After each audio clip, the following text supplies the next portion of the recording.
Okay. Great. So today's presentation is all about what you need to know before or when you're thinking about climbing Kilimanjaro. And like I said, I have some really great, wonderful participants that joined on our first climb as a community. And we had such an amazing time. And I'm going to show you a little video that I put together. Just so that you can, get excited about thinking about it, but also so that these amazing participants can relive that experience. So my name is Carla Amador. I'm a founder of 52 Hike Challenge. And today we're going to be kind of going through a little recap of the Kilimanjaro trek, as I mentioned. We're going to talk a little bit about how you can prep and train for Kilimanjaro. Then we're going to have a little panel with our amazing climbers from 2024. We went here in February and it was amazing. And then we'll take questions. So like I said, I want to know what you who are here to learn are interested or what you would like to take away from today. So please put that in the chat and we will make sure to answer your questions. So before I do that, I'm going to go ahead and share my video that I put together for today's presentation. And let me go ahead and let me make sure that before I do that, sometimes the sound, there was a sound set option, but it looks like, let me make sure that you can hear, yeah, share the sound so you can hear that. And without further ado, I'm going to hit play on this little video I put together. Okay, let's start all over again. There we go.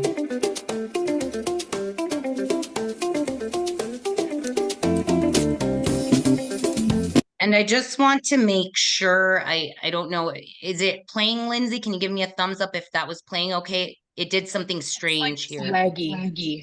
It is laggy? Okay. It might be laggy a little bit, but I'll go ahead and play it.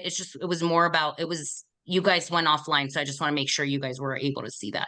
I'll just leave it on, probably on this setting.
Hakuna Matata. Matata wame pizza.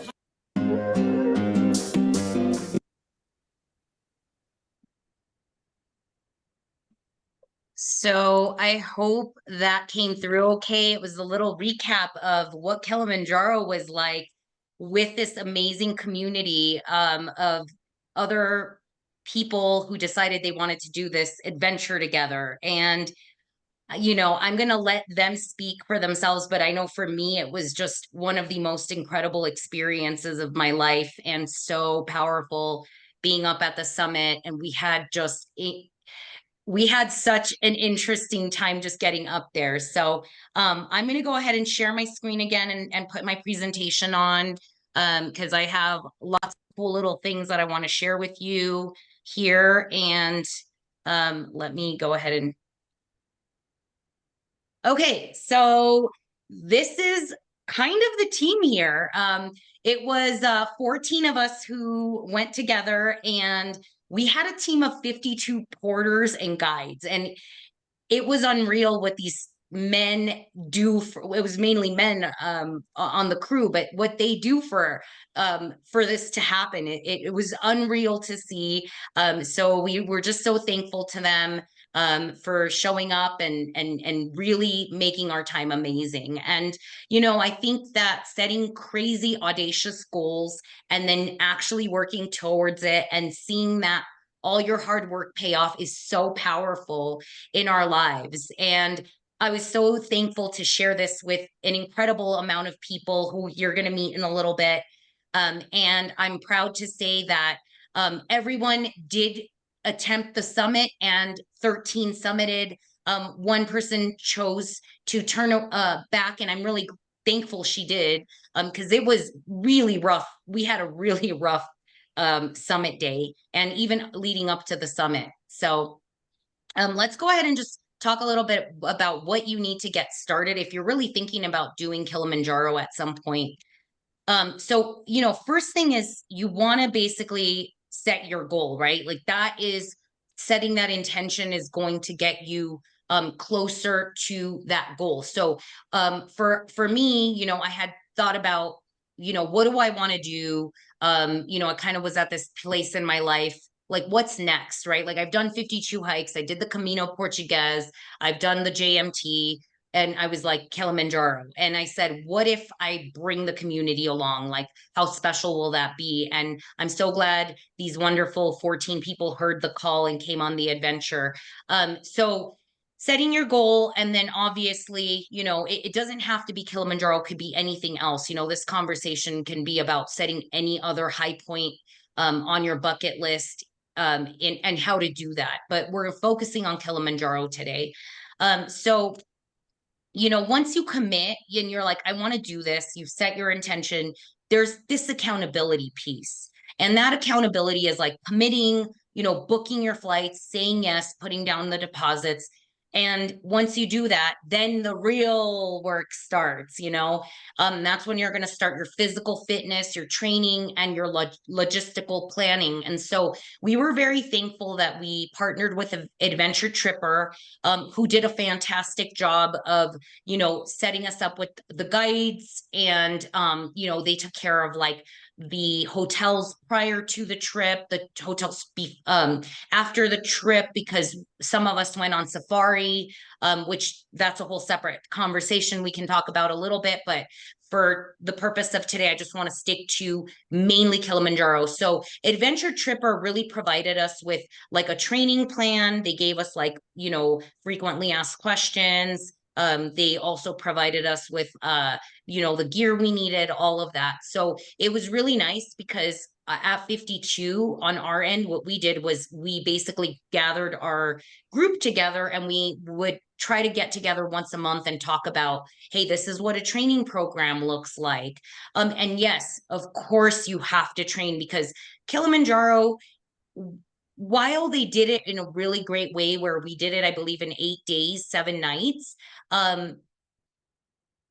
we really had to, um, acclimatize and also we had a really long day. I know my connection got a little bit unstable, so hopefully you can hear me again. But basically, you have to train for this trek because while they did it in about, I think it was 8 days. Your body needs to acclimatize. Okay, so that was a big part of it, getting together with our community and talking about, hey, this is how we're training. Here's the plan that we were given, and they kind of give you an idea of like how many miles you want to be doing each week. And it's a 16-week plan. So we were training, we started heavily training, I believe it was like around November, because our trip was in February. So taking the 52 hike challenge is a really great way to stay in shape and to start thinking about, how am I going to train for this feat? The training plan included, what kind of foods we should eat. We talked about nutrition. We talked about, what kind of, like nutrients we need. It included things like including yoga in your training. So it was really great to have that information and also have our community to work through that together. So yeah, I mean, that was important. And then obviously logistics, right? Like whether you're doing this with 52 hikes or on your own, you're going to have to book some sort of operator. And there's lots of ways of finding an operator. You could go through Adventure Tripper, let them know 52 hikes sent you because they already have it set up. Or you could go online, right? There's tons of ways of finding operators. You could go with like I know using like travel, I think it's, let me think of the name here. um but basically like using, it's trip, I think it's called like travel, let me think of their name, make sure I can give them to you because they're really good for, TripAdvisor. You can go on there and find like Kilimanjaro guides, for example, but you'll have to do that due diligence, right? And then once you've done that, now you need to start booking your travel arrangements, whether it's booking your flights, booking your hotels. That all takes a lot of time, booking, figuring out the visa. And I will give you this tip that happened to me as I was, we were leaving. I'm living here now in New Mexico, and the Albuquerque airport, they wanted our visa up front, even though it said we could get visa upon arrival. So I would highly recommend you book your visa in advance just because we had some problems. Thankfully, we were able to get there. But this all takes time and energy. I would say you want to give yourself at least 6 months to start training, planning, booking your trip to Kilimanjaro. Okay, so now we've booked our logistics, we committed. What's next, right? Like this is the training process. And thankfully, I had a community here of people that were joining the trip and I was able to train with them. So having someone local to you that you can train with will really help with that accountability. Setting small goals for yourself. Like if you're new to hiking or maybe you're new to climbing, starting with local small peaks, you can find out about those with like going to your local REI and asking them and telling them, hey, I'm training for Kilimanjaro. What, local hikes do you think I should go on? Ask your friends, ask your local community. You can go on our Facebook page. We have an official 52 hike challenge Facebook page. Put your questions in there. You'll be surprised how many people want to help you on your journey. And there's actually also a whole Facebook group that is dedicated to climbing Kilimanjaro. So I know Lindsay had given us some great feedback on other groups we could join, and it's just really awesome to see that there is so many resources out there that are available to help you on your journey. Because you are staying and camping on Kilimanjaro, you're backpacking essentially, except you're not carrying your things. The porters are carrying your things. You still want to get comfortable with camping. So if you've never camped before, this is a really good time to also like see how your body does with that. Buy the gear that you're going to take on your trip and test it out. Because I know for a lot of us on Kilimanjaro, some of the smarter people ordered two pads where, some of us only had one pad. And maybe, you do better with two pads. So there's things like that that you want to start figuring out. Also testing out your gear is really important. And then starting to backpack is a really great way not only to get in shape for Kilimanjaro, but it's just going to aid you in all of your adventures.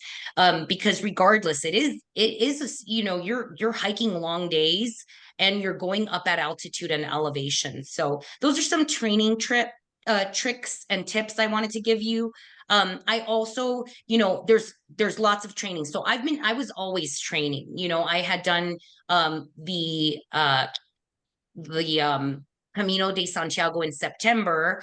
And I did that all throughout September, some of October, and then I just kept on my training. So every time I was going somewhere, I was like, what peaks can I climb? And I was even, you know, for myself, I was kind of timing myself, and like I did this Bear Mountain really quickly. I was like, how fast can I do this? So other things you can do is sleep up at altitude.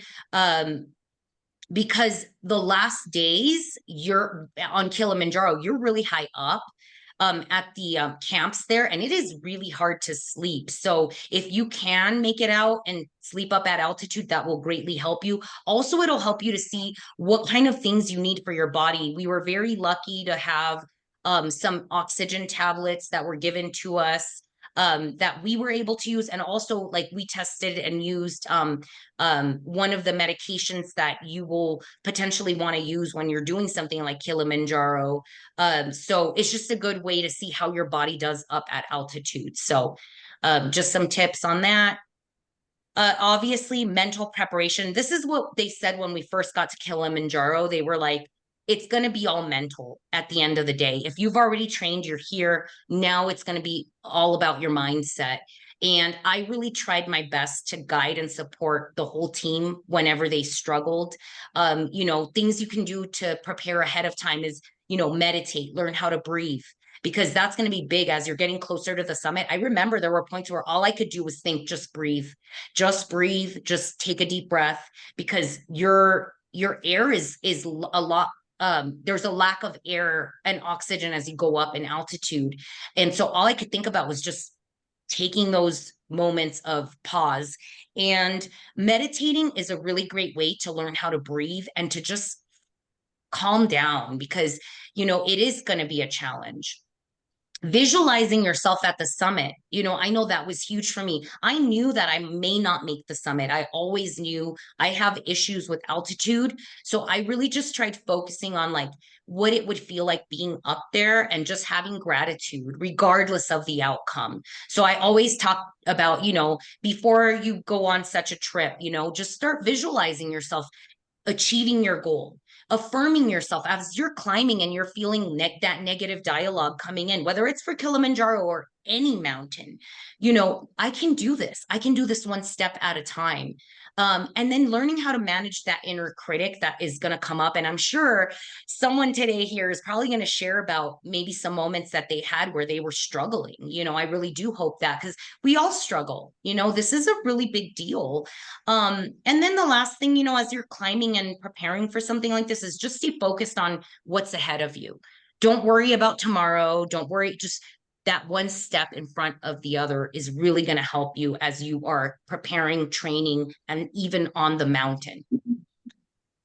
Okay, so now you've done all of this work. What's next, right? Like you've got to get your gear in order. So you're gonna want to, you know, get your gear. There's lots of things you can do. You can borrow gear from friends. You can rent your gear. I rented gear there on the trek because I didn't want to carry a ton of things.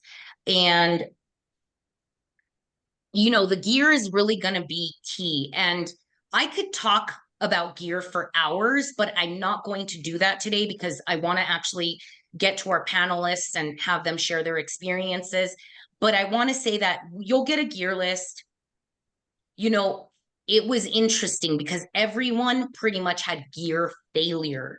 We encountered some incredible conditions. And so I will just say, get make sure that not only you train in your gear, make sure that you know, re-waterproof your gear. I would actually recommend you spend the money on a waterproof jacket, like some sort of um a jacket that is not just water repellent, but actually like a waterproof jacket. And it can be a little bit more pricey. But having some redundant system, like having extra poncho that's waterproof, because, you know, there was a point where all my gear pretty much failed and soaked through. We had these extraneous conditions where we were pounded with rain for 2 whole days. Um, so also like eventually like even my footwear, which was waterproof, was soaked because we had snow and rain. And there comes a point where I think gear just can't hold up. I know that there was one gal that had a really great jacket. It was a Gore-Tex jacket. It was very expensive.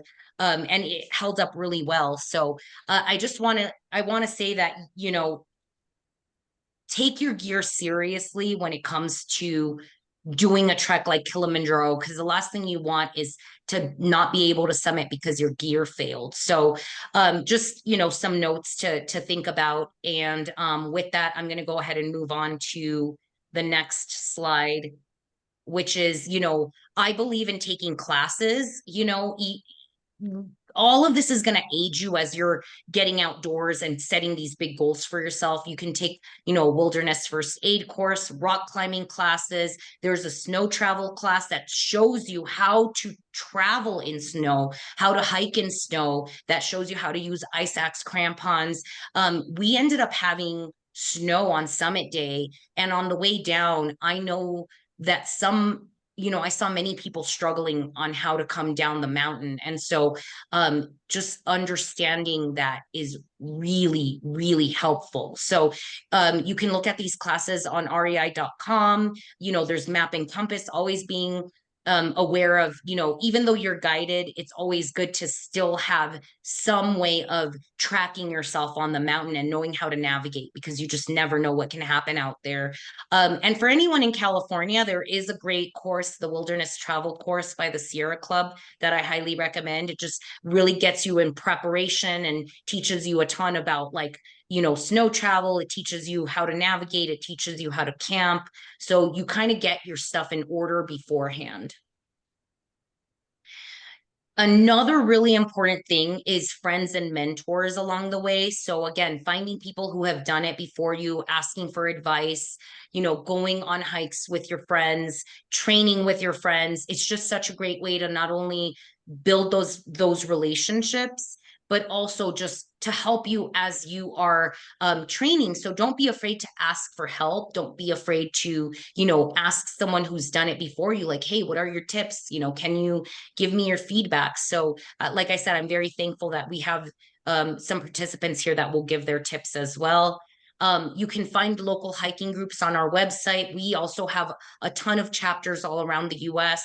So feel free to join those for hikes, and you can find buddies, hiking buddies that way. So, all right. And the last thing, go do it, commit, try. You know, it's like you have nothing to lose and everything to gain. And I really am just, again, so thrilled to have some of the participants on this call to share their steps of success. But I'm just going to do a last little run through, you know, steps to success. Get inspired, set your goal, become accountable, make sure to commit to that physical fitness training plan, and mentally prepare yourself so that you're strong when you get up on the mountain.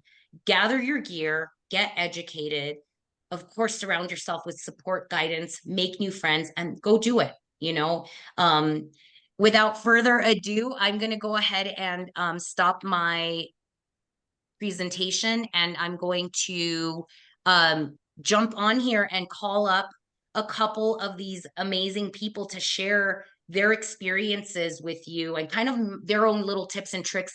I didn't want to give everything to you because I know they all had their own experiences and had some really great things to share with you all. So without further ado, I'm going to first call up Lindsay to please go ahead and yeah, share your experience and, you know, any tips you feel that maybe was really helpful for you and could help someone else. So let's go ahead and put this on speaker view so that we have your full attention. Can we go first? Um, it was amazing. It's really hard to put it into a few sentences. It was an absolutely life-changing experience. It was amazing to meet all these amazing people and that I'm still in touch with now, 3 months later. And my biggest tip, I prepared way over the top. I read books, I read blogs, I listened to podcasts. I knew exactly what I was getting into every single day. In fact, people were asking me what hey, how many miles are we hiking today? Um, and that really helped because I just felt like I've never gone into something being more prepared. And then, of course, there was a lot you still couldn't prepare for. I expected that it might rain, but then, of course, when it did happen, it was crap. My waterproof stuff is failing, like Carla mentioned, and having to deal with that kind of stuff. But yeah, I'll do better if you ask me questions. I don't have something prepared. Yeah, definitely. I mean, I guess, what, your experience and then any tips that you had that you thought was really helpful for you. That was mainly, the panel questions. And then of course, as, let's see what if anyone else has additional questions. But I think, you know, I think I would love to ask you a little bit about like the mental aspect of it and like what in hindsight things maybe you feel are helpful for when you are feeling like, hey, I'm struggling or I'm having a moment on the trail or anything like that. Is there something that you felt worked for you, or you in hindsight you're like, oh yeah, like I really feel like this aspect of it was hard for me, but when I did this, it helped me to get through that moment. I think the biggest thing that was a help in that department was just having the support. I felt everyone in the group was really awesome. I felt very safe with everybody in the sense that, like, I had a lot of anxieties coming up. Like, crap, it's day 3 and my mittens are soaked. How am I going to ever summit, 3 days from now? And I felt comfortable sharing that, and the rest of the group then listened and helped and kind of helped diffuse some of that anxiety. And so I think, yeah, just not, instead of trying to just ignore things, like getting them out there, not bottling things up, and letting the group support you, I think was really helpful. Thank you, Lindsay. Yeah, I really did feel that. I love that about our group. I felt like everyone was really supportive. We all helped each other. And I think that was one of the biggest gifts that I saw was I would not have summited without this group. It was Cherry loaned me an extra parka she had. Becca loaned me an extra jacket. I mean, there's no way my gear it just failed so badly on me, which again was a surprise for me. And I just guess we didn't have the expectation of the extreme conditions we had. We had pounding rain and snow, and it was really intense. So thank you, Lindsay, for sharing. And yeah, we'll see if we have additional questions. At this moment, I'm going to call up Ingrid to share with us about her experience and maybe any tips she wants to add on. Okay. Okay, I'm the one who did not summit for one, so maybe my perspective might be a little bit different, but I concur with everything that Carla and Lindsay has said so far, that it was a wonderful experience and the group was fantastic. I've been with, a few tours or with other groups, but everybody of this group really, like Lindsay said, supported one another. For instance, with Carla and Connie, the oxygen tablets that you gave me. The thing I struggled with the most was the breathing, and I really probably couldn't have gotten as far with the help of my guide. Also, but on the other hand, the other thing that kind of surprised me was the fact that the altitude, other than the breathing, did not affect me. I never got a headache, never felt sick. I don't think it really affected my sleeping. And I'm coming from California, sea level, so this was kind of a huge adjustment for me. So that was helpful. And then the other thing is too, and Lindsay was the one who we should have listened to at the beginning. Was even though we checked with the doctor, we were all on Diamox, which was extremely helpful. But I think when God listened said, hey, don't be taking your Malarone or your malaria pills along with the Diamox. I think that was really helpful. At that time, I was already having stomach issues, which could have been from that, could have been from a bug, which stopped me from summiting, was the diarrhea. And in hindsight, if I had known that I was gonna get, well, obviously, I think I would have started taking the Imodium that night before summit, or I even had the antibiotics with me. And instead of waiting till the day after summit to start taking the antibiotics to start getting better, I should have actually probably taken it before. But not that it would have made a difference. I'm not quite sure because I was pretty slow to begin with. But the biggest lesson I got, I guess because it was very important. It was important for me to summit because it's a goal, and it's just how I am, that I like to achieve my goal. So I won't lie, there was a tiny little bit of, bother that I didn't complete it. But it took me, a few days, a few weeks after getting back of trying to decide what lesson I could get from this, from not doing it.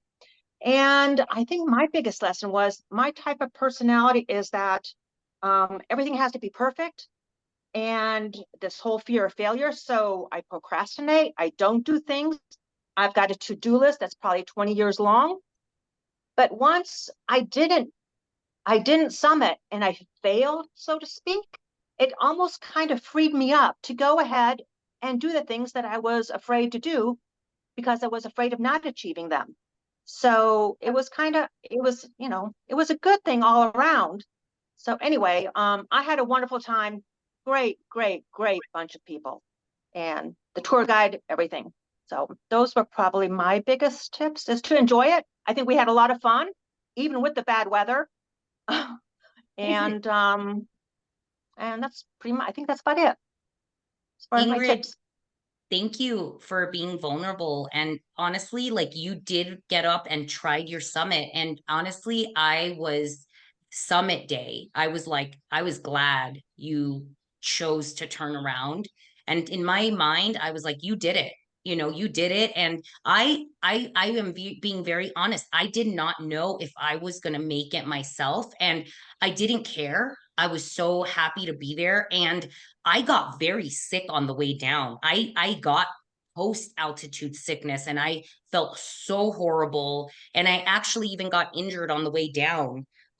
So I just want to say that I'm so proud of you for being here, for sharing your experience, and it's okay not to summit. I told everyone that from day one. I said, we may not summit, but we're going to try. And that is so powerful, that nothing in this life, like, it doesn't always work out how we want it. And you're right, sometimes the fear of not doing something stops us in our tracks. And I'm so proud of you for doing it. And you gave it your all, and you made it to summit day. So in my mind, and I'm sure everyone else's, you did it, and you were up there with us in spirit, and you did it all the way down. So thank you for being here and sharing your journey with us, Ingrid. All right, thanks. John, let's get you on the call. I'm unmuted. Hey everyone. So Ingrid had, I think, some of the biggest advice with the Imodium and mixing up the Diamox. Don't mix those two together, that'll make your experience, but she kind of hit that. I think one of the biggest things is having waterproof gear too, because you never know what the weather is going to be like. We had a few days of rain, and then we summited. We started in rain, and then it became a blizzard. And so don't underestimate Walmart's $10 ponchos. I summited with a poncho, and I bought it last minute. It was really waterproof. It was great. That's one piece of gear. Another is spikes for snow. They might say not to bring it, just bring it. It's just a little extra weight. So those are my two big gear pieces that I would recommend. And if you're having any doubt, just do it. I mean, it was just an experience I never thought I would do. And just, I did it and got to the top. And it was a very emotional experience, I think, for myself and for everyone involved. And you don't really realize how much work you put in, how many months you're thinking about it before. And one of the, like, if you don't, another thing, if you don't really access to training, another thing that I found is I used the Stairmaster. That was during the middle of winter. That's what I would do a few times a week. It was, I hate the Stairmaster, but it was one of the most effective things I used. So if you're training and you're in a city or wherever it is, in the middle of the winter, that was another thing that I had a good tip. And then spend a little extra time in Tanzania after the hike. I think that's in, you know, take another week. I know a lot of us, some of us went directly home. Some of us did a couple extra days. I did a safari. Some others did that. They also traveled after that. See a little bit more of the country, because when you're doing with the tour group, you're going to be very confined to just being a tourist in a tour group. They take you to, you know, the designated tour places. Once that's done, see a little bit of Tanzania. It's a fantastic and an amazing country. The people are really kind. And you're already in Africa. If you have the time, the money, the resources, go see as much as you can. Because for me, it was a 30-hour flight. But yeah, those are my biggest tips. But yeah, still is one of the most amazing experience I've ever done. Thank you, John. I really appreciate that. And we do have questions, and I'll get to those at the end. I know Jess is responding. Thank you, Jess. And yeah, you know, some of us did the safari. Honestly, I highly recommend a safari. I also went to Zanzibar. I thought Zanzibar was a cool way to just unwind after all of the, you know, intensity. So I agree with John. You know, you're out there, if you can, give yourself some extra days of even just a day of recovery, like the next day, you know, take a day off to just let your body rest. Like you've just been on the mountain. You know, so thank you, John, for that. And with that, just let's have you jump on and share your tips and your experience. Oh my gosh, I have so much to say. Um, I echo what everyone else has said. It was really life-changing. And I honestly feel like Kilimanjaro is a mountain for everyone. Like, if you want to do it, you can do it. It takes some dedication, it takes some training, but it's not like it's not physically difficult in the way that other mountains are. You're hiking up a trail for the most part. It is really mental. And for me going into it, I knew that altitude would be challenging. So I really focused on my training. I was like, I want my legs to be strong. I want my body to feel strong so that I don't have to worry about that. Like, I just didn't want to feel really tired. And so I think that really helped me going into it. Um, I would say my tips: rain gear, like everyone else has said, essential. Pay the money for a really good rain jacket. Those ponchos, I did not bring a poncho. I was really regretting that. They don't weigh much. They pack down small, and everyone had a poncho was pretty dry. So spend $10 on a poncho. Um, Listen to your gut. So I was fortunate and I had micro spikes with me. And the morning of well, I should say the night of our summit push, we started around 12:30 at night. There were snow flurries in the air, and we were told we wouldn't need them. But I was like, you know, they don't weigh much. I'm going to throw them in my pack. And thank goodness I did. I think it snowed like 2 feet at least while we were hiking. It was crazy. So yeah, listen to your gut. I feel like I had one other tip. Oh, melatonin. Sleep is really important to me. I got the double pads and I brought melatonin that I took every night, and I slept so good. So I think those are my tips. Thank you so much. Really appreciate that. Jim, let's get you on. Hey there, everybody. Before the trip suggestion that I think was super helpful for me, in part because I was the only one or one of the only members of the team who was east of the Mississippi River and don't have a lot of elevation here. Actually, I think there were 6 of us who got together and did some hikes beforehand, a couple weeks before in Colorado. And so not only was it a chance for me to get to elevation and get to elevation with in some snow, but a chance to meet a handful of my fellow climbers before. So I already had relationships with them by the time we got.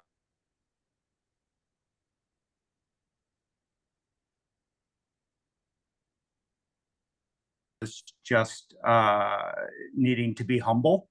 I on day 2 was not feeling particularly great. I think in part because of some of the combinations of medicines that I was taking, and I got to a point where the lead of our guide company told me to give my pack to one of the guides, and for about a minute I was thinking, "There's no way I'm not giving my pack to anybody, right? I'm not gonna." And after I thought about it, I'm like, okay, I'll hand my pack over. I'll hike without my pack. And it felt a little embarrassing for a couple minutes, but after a while, I started feeling better and realized that these are people who have done this mountain, hundreds of times. They know what they're doing. They know how to support us. And so listening to them, just it ensured that I was going to get to the summit because I was doing the things that they told me to do. Other than that, we had a group that I think the youngest was 24, the oldest was 76. And I think those first couple days were really key to setting the tone to how we all got along together, because everybody really made a concerted effort to kind of get to know each other, to open up about why they were there, why they were doing this, things that they had, things that they had struggled with that led them to be on this climb. And I would say by day 3 or 4, you knew that this was a team that wanted, everyone to get to the summit collectively, in a way that was unexpected to me. The last thing I'll say, I think Curtis had a question about this, was about kind of the how did you feel kind of after each day and recovery and all that kind of stuff. That was actually my biggest worry going in, thinking that I would get to like the end of day 2 or day 3 and be wrecked and not be ready for day 4. That surprisingly wasn't as much of an issue as I expected. I think some of that was due to the fact that we had this support team of 52 people who were setting up our tents and feeding us, amazing food every day. And so I think we were always getting, for the most part, good night's sleep and ready for the next day. So I didn't think that the time that I expected for recovery was as bad as I thought going in, just because we had such a good support team.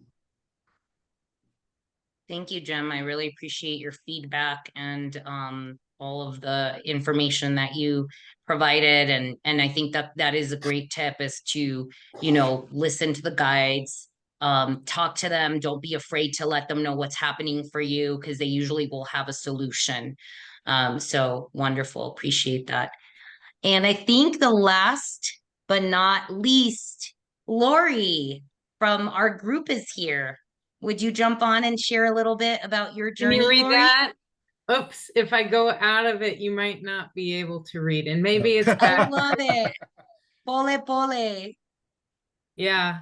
So so our goal was to reach the top, not to go at maximum strength each day.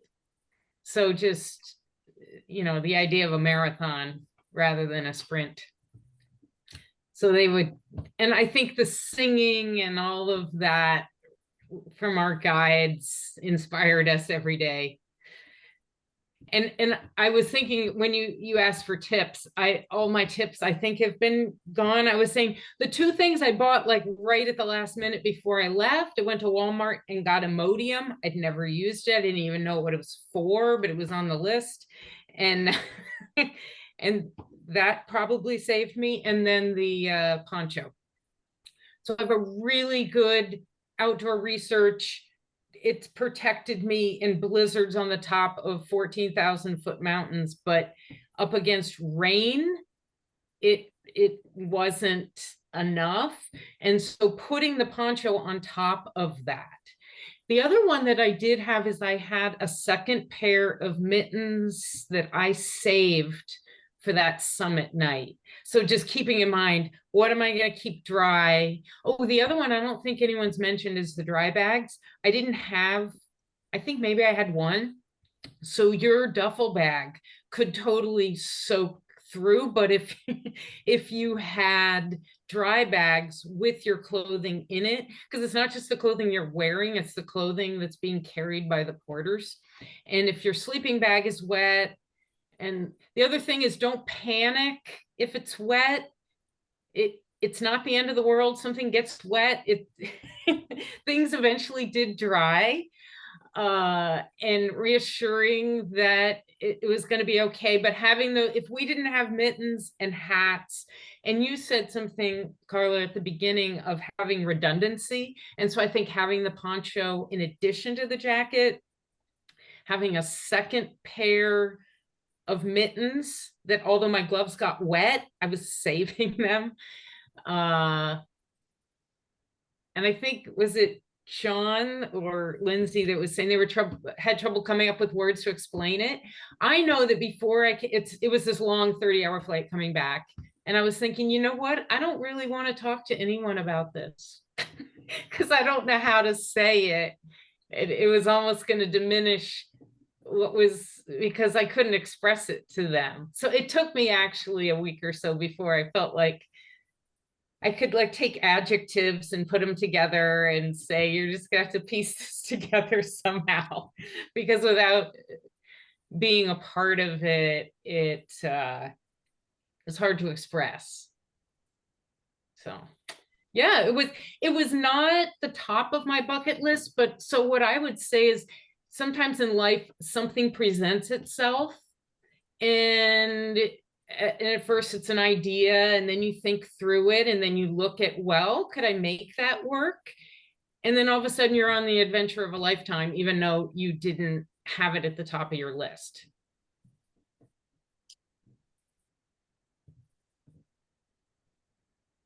Well, thank you so much for that. And just to verify, I believe Carrie is not the Carrie that was with us, right? I think Carrie mentioned she was not going to make it. But if it is Carrie from our trip and you want to unmute yourself and share your experience, please do.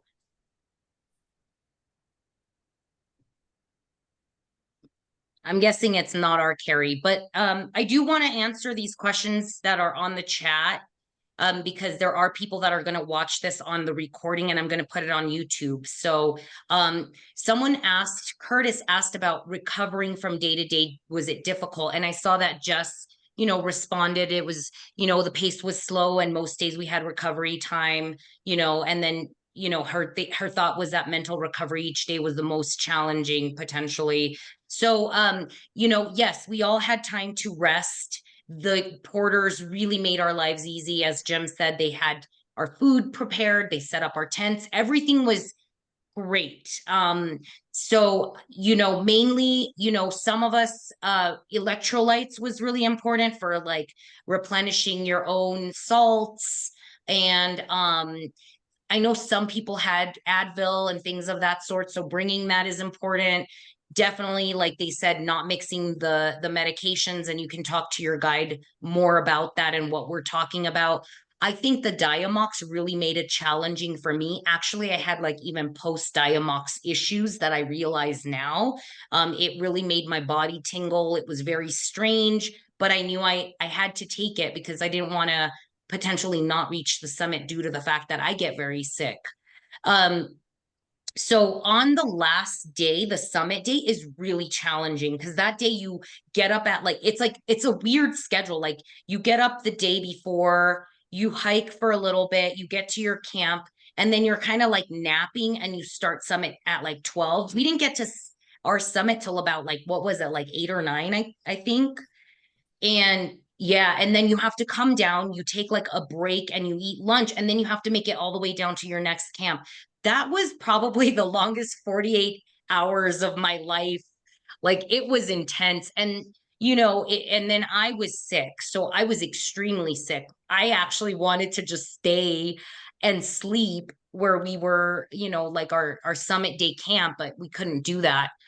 So I just had to suck it up, just like I'm sure everyone had moments. And then, yeah, when you're done, when you finish your trek, hopefully you have that day of recovery. I had an extra day at the hotel, so I just rested. I gave myself as much time as I could to just relax, not really do much. I really wanted to let my body recover, and especially from a lack of sleep. I didn't sleep as well some of the days.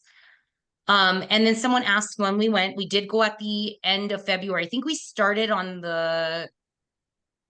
what day did we start? Was it the 15th? I think, or around that time.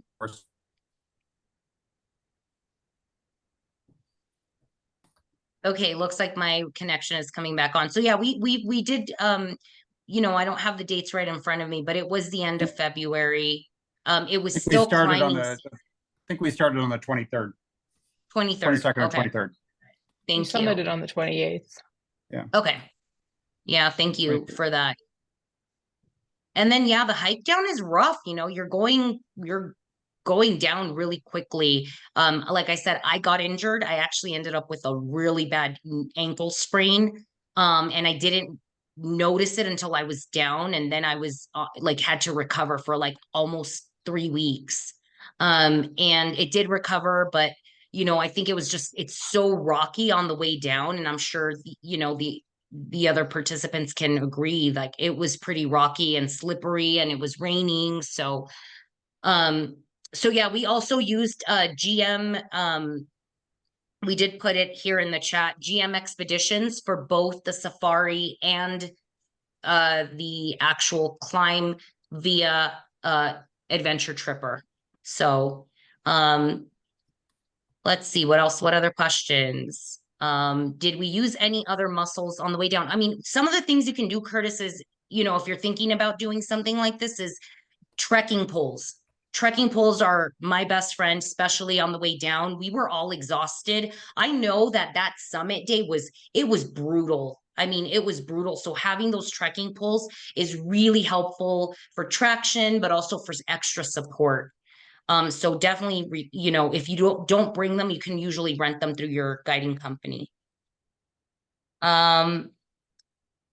Yeah, and you are going to be sore. There's going to be days. And so what I did is I would stretch during breaks. I think stretching was huge. I'm sure many of us, took some moments at night and just did some stretches inside of our tents, which were pretty big tents, thankfully. So they were comfortable.